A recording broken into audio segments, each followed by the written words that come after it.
राहुरी पोलिसांकडून 8 महिन्यापासून फरार असलेला आरोपी जेरबंद।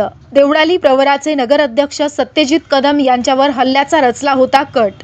राहुरी पोलीस स्टेशन हद्दीतील देवळाली प्रवराचे नगराध्यक्ष सत्यजित चंद्रशेखर कदम यांच्यावर काही इसमांनी बेकायदेशीर जमाव जमवून काटकारस्थान रचत जीव घेणा हल्ला करण्याचा प्रयत्न केल्याची गंभीर घटना 26 मार्च 2025 रोजी घडली होती। या प्रकरणी राहुरी पोलीस स्टेशन येथे गुन्हा दाखल करण्यात आला होता। सदर गुन्ह्यातील पाहिजे आरोपी खंडा उर्फ विजय बाळू इथापे राहणार देवळाली प्रवरा हा घटनेनंतर फरार झाला होता। आरोपीचा शोध घेण्यासाठी पोलिसांनी गुप्त बातमीदाराची मदत तसेच तांत्रिक विश्लेषणाचा आधार घेत सखोल तपास केला। त्यानुसार पोलीस उपनिरीक्षक राजू जाधव, पोलीस हवालदार Rahul Yadav, police constable Ganesh Lipane, police नाईक प्रवीण आहिरे आणि पोलीस नाईक रोकडे यांच्या पथकाने आरोपीस ताब्यात घेत चौकशी केली असून त्यास माननीय न्यायालयात हजर करण्यात आले आहे।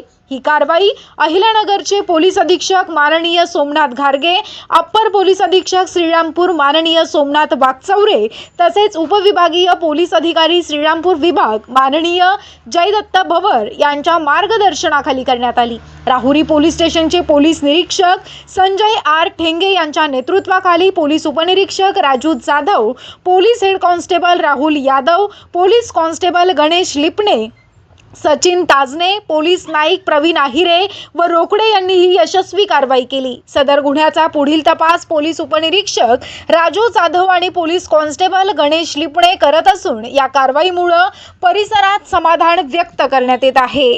SR24 न्यूज करिता सोमनाथ वाघ, राहुरी।